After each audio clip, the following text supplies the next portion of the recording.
നല്ല തന്തയ്ക്ക് പറഞ്ഞ മകൻ്റെ ഗുണങ്ങളൊക്കെ ചാണ്ടിയുമ്മനുണ്ട്. മുഖ്യമന്ത്രിമാരുടെ പട്ടികയ്ക്കകത്ത് ഏറ്റവും മനോഹരമായിട്ടുള്ള പേരാണ് ഉമ്മൻചാണ്ടി. സ്വന്തം മക്കളെ അനാവശ്യമായി ലിഫ്റ്റ് ചെയ്യുന്നതിനകത്ത് ഞാൻ റോൾ എടുത്തു എന്നുള്ള ചീത്തപ്പേരുണ്ടാവരുത് എന്ന് കരുതിയിട്ടുള്ള ഒരു മഹാമാന്ത്രികയാണ് ഉമ്മൻചാണ്ടി. രാഷ്ട്രീയത്തിനകത്ത് ഒരു പാർട്ടിക്കകത്തും അങ്ങനെ ക്വാളിറ്റിയുള്ള മനുഷ്യനില്ല. 3.5 കോടി മലയാളികളുടെ കൂട്ടത്തിൽ ഒരു മഹാൻ ആൾക്കൂട്ടത്തിനിടയിൽ ജീവിക്കുന്ന ഒരു മനുഷ്യനായിരുന്നു അദ്ദേഹം. അങ്ങനെ നാളെ കേരളം ഭരിച്ചു എന്നുള്ളത് നമ്മുടെയും ഭാഗ്യമാണെന്ന് ഞാൻ കരുതുന്നു. ഫൈറ്റ്സ് വൺ ടോക്സിലേക്ക് ഏവർക്കും സ്വാഗതം. നമസ്കാരം. നമസ്കാരം. ഇന്ന് ഉമ്മൻചാണ്ടിയുടെ 2ാമത്തെ ചരമവാർഷികമാണ്. ഉമ്മൻചാണ്ടി ഓർക്കുമ്പോൾ ഒരുപാട് കാര്യങ്ങൾ നമുക്ക് പറയാനുണ്ടാവും. കാരണം അത്രയും ജനകീയനായ ഒരു നേതാവ് ഇനി ഉണ്ടാകുമോ എന്നുള്ള ചോദ്യങ്ങളൊക്കെ അവശേഷിക്കുകയാണ്. ഇനി ഉണ്ടാകില്ല എന്ന് തന്നെ പറയുന്ന ഒരുപാട് ആളുകളുണ്ട്. എങ്ങനെയാണ് ഉമ്മൻചാണ്ടിയെ പറ്റി ഓർക്കുമ്പോൾ അങ്ങയുടെ ഓർമ്മകൾ? സഖാവ് EMSന് ശേഷം കേരളം കണ്ട ഏറ്റവും മികച്ച മുഖ്യമന്ത്രിയായിരുന്നു ഉമ്മൻചാണ്ടി. കരുണാകരനും മോശമായിരുന്നില്ല, നായനാരും മോശമായിരുന്നില്ല. അവരൊക്കെ തമ്മിൽ വളരെ വ്യക്തിപരമായിട്ടുള്ള ബന്ധങ്ങൾ വെച്ച് പുലർത്തിയിട്ടുള്ളത്. നമ്മുടെ രാഷ്ട്രീയത്തിൻ്റെ സൗന്ദര്യം എന്ന് പറയുന്നത് ഇവരൊക്കെ തമ്മിലുള്ള വ്യക്തിബന്ധങ്ങൾ സൂക്ഷിക്കുന്നു എന്നുള്ളതാണ്.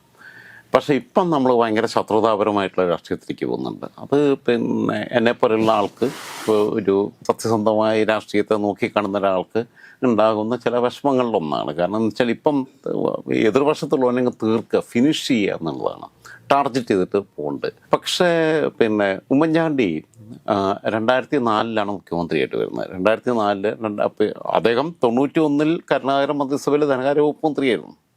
ക്യാബിനറ്റിനകത്ത് 2nd റാങ്കാണ്. അത് വന്നു കഴിഞ്ഞിട്ട് ഇയാൾ പിന്നെ ഇടയ്ക്ക് വെച്ചിട്ട് ഈ ധനകാര്യ വകുപ്പ് മന്ത്രിസ്ഥാനം രാജിവെച്ച് കരുണാകരനെതിരെ ഫൈറ്റിലേക്ക് നീങ്ങി. മാത്രമല്ല എല്ലാ ജില്ലയ്ക്കകത്തും റാലികൾ സംഘടിപ്പിച്ചു. അതാണ് ഉമ്മൻചാണ്ടിയുടെ ഒരു ഏറ്റവും വലിയ സർജിക്കൽ സ്ട്രൈക്കായിരുന്നു. കാരണം ഉമ്മൻചാണ്ടി ഈ ഫൈറ്റ് നടത്തിക്കൊണ്ടാണ് കരുണാകരന് മന്ത്രിസ്ഥാനം ഒഴിവാക്കി പോകേണ്ടി വരികയും നരസിംഹറാവു കേന്ദ്രത്തിൽ കൊണ്ടിട്ട് വ്യവസായ വകുപ്പ് മന്ത്രിയാക്കി. ആ സമയത്താണ് AK ആൻ്റണി ചാർട്ടർ ചെയ്ത ഫ്ലൈറ്റിൽ വന്നേച്ച് ഇവിടെ മുഖ്യമന്ത്രിയാവുന്നു. പക്ഷേ ആ ക്യാബിനറ്റിനകത്ത് പിന്നീട് ഉമ്മൻചാണ്ടി വരുന്നില്ല. ഉമ്മൻചാണ്ടിക്ക് പകരം ഇപ്പോൾ ഉമ്മൻചാണ്ടിയും ആര്യട മുഹമ്മദ്, MMSN ഇവരെല്ലാവരും കൂടിയാണ് ഫൈറ്റ് നടത്തിയിട്ടുള്ളത്. നേരെ ആര്യട മുഹമ്മദ് ക്യാബിനറ്റിനകത്ത് കയറുന്നു. അതിനു മുമ്പ് മന്ത്രിസഭയിൽ ഉണ്ടായിരുന്നതാണ്. ഇയാൾ അധികാരമോഹിയല്ല എന്നുള്ളതാണ് ഏറ്റവും പ്രധാനപ്പെട്ട കാര്യം. അത് ചാണ്ടി ഉമ്മനും ആ ഒരു ക്വാളിറ്റി ഉണ്ട് കേട്ടോ. ഈ നല്ല തന്തയ്ക്ക് പറഞ്ഞ മകൻ്റെ ഗുണങ്ങളൊക്കെ ചാണ്ടി ഉമ്മനുണ്ട്, മറിയം ഉമ്മനുണ്ട്, അച്ചു ഉമ്മനുണ്ട്, ഒക്കെ ഉണ്ട്. കാരണം എന്ന് വെച്ചാൽ ഇദ്ദേഹം പാരൻറ്റിങ്ങിനകത്ത് ഭയങ്കരമായിട്ട് ശ്രദ്ധ വെക്കുമായിരുന്നു. ഇവർ ഈ വീട്ടിൽ ഈ കുട്ടികൾ സ്കൂളിൽ പഠിക്കുമ്പോഴൊക്കെ ആരെങ്കിലും ഗിഫ്റ്റ് കൊടുത്തു കഴിഞ്ഞാൽ അതുപോലും മേടിക്കാൻ പാടില്ല എന്നുള്ള ഒരു നിർബന്ധം ഭയങ്കരമായിട്ട് അത്തരം കാര്യങ്ങൾക്കകത്ത് ഉമ്മൻചാണ്ടി ശ്രദ്ധ വെച്ചിട്ടുണ്ട്. കാരണം വെച്ചാൽ ഒരു മന്ത്രിയുടെ അല്ലെങ്കിൽ രാഷ്ട്രീയ നേതാവിൻ്റെ അല്ലെങ്കിൽ MLAയുടെ മക്കൾക്ക് മറ്റുള്ളവർക്ക് കൊടുക്കുന്ന ഗിഫ്റ്റ് ഒരു ദുസ്വാധീനമാണ് എന്നുള്ള ബോധ്യത്തിനകത്തുനിന്ന് അതുപോലും നിഷേധിക്കുന്ന ഒരു രീതിയിലുള്ള സമീപനമാണ് അദ്ദേഹം സ്വീകരിച്ചിരുന്നത്. ഞാൻ ആ വീട്ടിലൊക്കെ പോയിട്ടുണ്ട്. സംസാരിക്കുമ്പോഴൊക്കെ നമുക്ക് തോന്നിയിട്ടുള്ള കാര്യം എന്ന് വെച്ചാൽ ഈ ചാണ്ടി ഉമ്മനൊക്കെ ഉള്ളതെന്ന് വെച്ചാൽ ചാണ്ടി ഉമ്മനാണെങ്കിലും അച്ചുമ്മൻ വടകരയിൽ ഷാഫിയുടെ വിജയത്തിനകത്ത് ഏറ്റവും വലിയ പങ്കുവച്ചിട്ടുള്ള ആൾ അച്ചുമ്മനാണ്.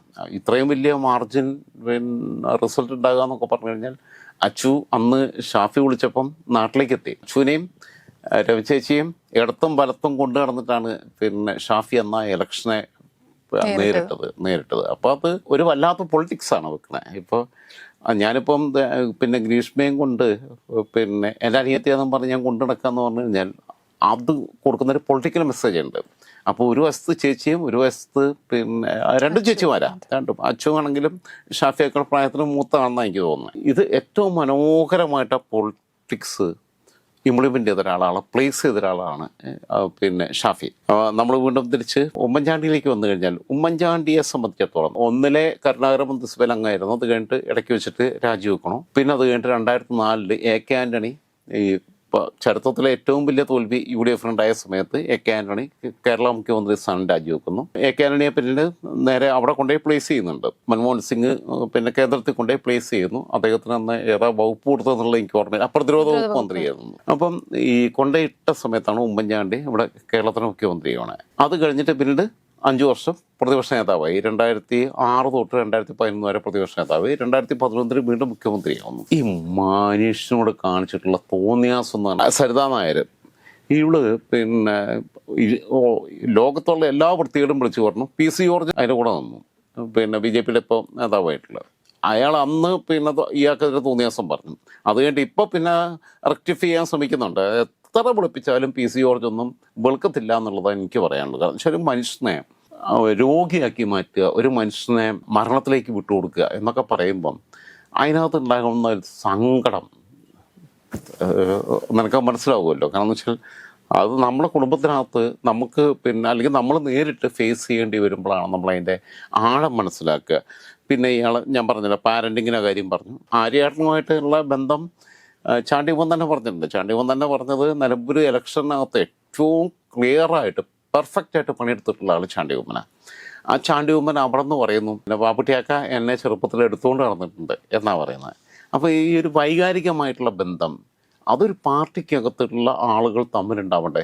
എല്ലാ പാർട്ടിക്കകത്തുള്ള ആൾക്കാർക്കിടയിൽ ഒരു CPM-കാരന് മറ്റവന് പാര വെക്കാൻ നിൽക്കുക എന്നുള്ളതല്ല ചെയ്യണ്ടേ. ഒരു കോൺഗ്രസ്സുകാരൻ മറ്റവന് പാര വെക്കുക എന്നുള്ളതല്ല. കൂടെ നിൽക്കുന്ന ആളുകളെ നമ്മളെ സഹപ്രവർത്തകരെ ചേർത്ത് പിടിക്കാനുള്ള ഒരു സ്നേഹവും ബന്ധവും ഉണ്ടാവണം എന്നുള്ള ആ ഒരു സാധനം ചാണ്ടിയമ്മൻ്റെ വാക്കുകൾക്കകത്തുണ്ടായിരുന്നു. അത് ഉമ്മൻചാണ്ടിയാണ് ശരിക്കും അത് നമ്മൾക്ക് കാണിച്ചു തരുന്നതെന്ന് തോന്നുന്നു. കാരണം പാർട്ടികൾ മറന്ന ആളുകൾ ഞാനൊരു RSSകാരനാണ് അല്ലെങ്കിൽ ഞാനൊരു CPM-കാരനാണ് എന്നാലും എനിക്ക് ഉമ്മൻചാണ്ടി ഇഷ്ടമാണ് എന്ന് പറയുന്ന ഒരു തരം സ്നേഹത്തിന്റെ രാഷ്ട്രീയം കേരളത്തിനകത്ത് ഞാൻ പറയട്ടെ. പിന്നെ ഇപ്പോൾ EK Nayanar, EMS, CH സുധമേനോൻ, CH Muhammad, അങ്ങനെയുള്ള ആ മുഖ്യമന്ത്രിമാരുടെ പട്ടികയ്ക്കകത്ത് ഏറ്റവും മനോഹരമായിട്ടുള്ള പേരാണ് ഉമ്മൻചാണ്ടി. മറ്റവരെല്ലാം മോശമാണെന്നുള്ള ഒരഭിപ്രായം എനിക്കില്ല. കാരണം എന്ന് വെച്ചാൽ അവരെല്ലാം ഞാൻ റെസ്പെക്ട് ചെയ്യുന്നുണ്ട്. ഏറ്റവും വലിയ സൗഭാഗ്യം എന്ന് പറയുന്നത് നമുക്ക് കിട്ടിയിട്ടുള്ള 57 തൊട്ട് ഇന്ന് വരെയുള്ള നമ്മളെ മുഖ്യമന്ത്രിമാരെല്ലാം മികവുള്ളവരെ.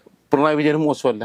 പിണറായി വിജയന് ഈ കുറച്ച് രാഷ്ട്രീയ അഹങ്കാരമൊക്കെ ഉണ്ട് എന്നുള്ളത് പിന്നെ വെച്ച് നോക്കുമ്പോൾ തന്നെയും അദ്ദേഹം മോശക്കാരനല്ല. അദ്ദേഹത്തിൻ്റെ നിലപാടിൽ നിന്നുകൊണ്ടാണ് കാണുന്നത്. പക്ഷേ ഈ ശത്രുതാപരമായിട്ട് രാഷ്ട്രീയം പോണതിനകത്താണ് എനിക്കുള്ള വിയോജിപ്പ്. പിന്നെ ഇദ്ദേഹം 2004 മുഖ്യമന്ത്രിയായപ്പോൾ അന്ന് മുന്നണിക്കകത്ത് 2 മന്ത്രിമാരെ എടുത്ത് പുറത്തിട്ടു.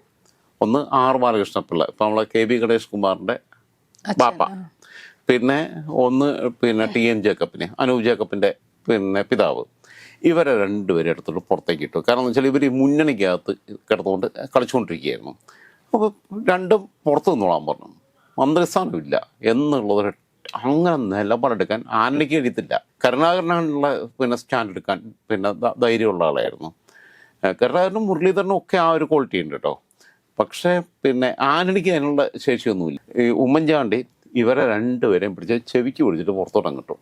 മന്ത്രിസ്ഥാനത്ത് സത്യപ്രതിജ്ഞ ചെയ്തപ്പോൾ ഇവരെ സത്യപ്രതിജ്ഞ ചെയ്യാൻ വേണ്ടി പിന്നെ ക്യാബിനറ്റിനകത്ത് ഉൾപ്പെടുത്തിയില്ല. അത് മാത്രമല്ല പുതുപ്പള്ളിയിൽ 53-54 വർഷം കണ്ട് പുള്ളി പിന്നെ MLA ആയി. അത് കഴിയുമ്പോൾ മോനാ വരുന്നത്. അപ്പോൾ ഇത് ഈ പുതുപ്പള്ളി എന്ന് പറയുന്ന ഒരു പ്രദേശത്തെ സ്വന്തം നെഞ്ചോട് ചേർത്ത് പിടിക്കുകയും ആ ജനങ്ങളുടെ മനസ്സിൽ ഇടം പിടിക്കുകയും ചെയ്തു എന്നുള്ളതാണ്. ജെയ്സി തോമസ് 3 പ്രാവശ്യം 2 പ്രാവശ്യം കണ്ട് മത്സരിച്ചു, തോറ്റുപോയി. അതിനു മുമ്പ് സിന്ധു ജോയി വന്നു പോയി മത്സരിച്ചു. പക്ഷെ ഒരു രക്ഷയില്ലാത്ത രീതിയിലേക്ക് ഇനിയിപ്പോൾ ചാണ്ടി ഉമ്മൻ അടുത്ത തെരഞ്ഞെടുപ്പിനും അവിടുന്ന് മത്സരിച്ച് വിജയിക്കും. ചാണ്ടി ഉമ്മൻ മന്ത്രിയാവുമെന്നാണ് ഞാൻ പ്രതീക്ഷിക്കുന്നത്. ചാണ്ടിയെ പോലും ഈ മക്കളെ രാഷ്ട്രീയത്തിൽ കൊണ്ടുവരാൻ വേണ്ടി ഓരോരുത്തർ ശ്രമിക്കുമല്ലോ. അനിൽ ആന്റണി BJP പോയെന്ന് പറയുമ്പോൾ എന്താ AK ആന്റണിയോട് പറയാതെ പോയെന്നൊന്നും ഞാൻ വിശ്വസിക്കുന്നില്ല. കാരണം എന്ന് വെച്ചാൽ അതിനകത്തൊക്കെ ഡിസ്കഷൻ നടന്നിട്ടുണ്ടാവും. അപ്പം ഞാൻ ഇങ്ങനെ പോവുക എന്നൊക്കെ പറഞ്ഞിട്ടുണ്ടാവും. അതേസമയം തന്നെ പിന്നെ ഇപ്പം K മുരളീധരനെ കൊണ്ടുവന്നത് K കരുണാകരനാണ് ആ സമയത്ത് കൊണ്ടിരുന്നത്. മുരളീധരനെ കൊണ്ടുവന്നു, പിന്നെ പത്മജയെ കൊണ്ടിരുന്നു. എന്തിനാ ഈ ഞാൻ പറയുന്നത് KC പോലും പ്രവർത്തിച്ചിട്ടില്ല, ഒരു അടി കൊണ്ടിട്ടില്ല, ഒരു ലാത്തി ചാർജ് കൊണ്ടിട്ടില്ല, ഒരു സ്ഥലത്ത് പിന്നെ ഒരു അറ്റാക്കും അവർ നേരിട്ടിട്ടില്ല. നേരെ മൂല കെട്ടി ഇറക്കിയിട്ട് കൊണ്ടിരിക്കുക. K മുരളീധരനെ കോഴിക്കോട് കൊണ്ടുവന്നിട്ട് MP ആക്കുന്നു. അതേപോലെ പത്മജയെ കൊണ്ടുവന്നിട്ട് ചാലക്കുടിയിൽ മത്സരിപ്പിക്കുന്നു.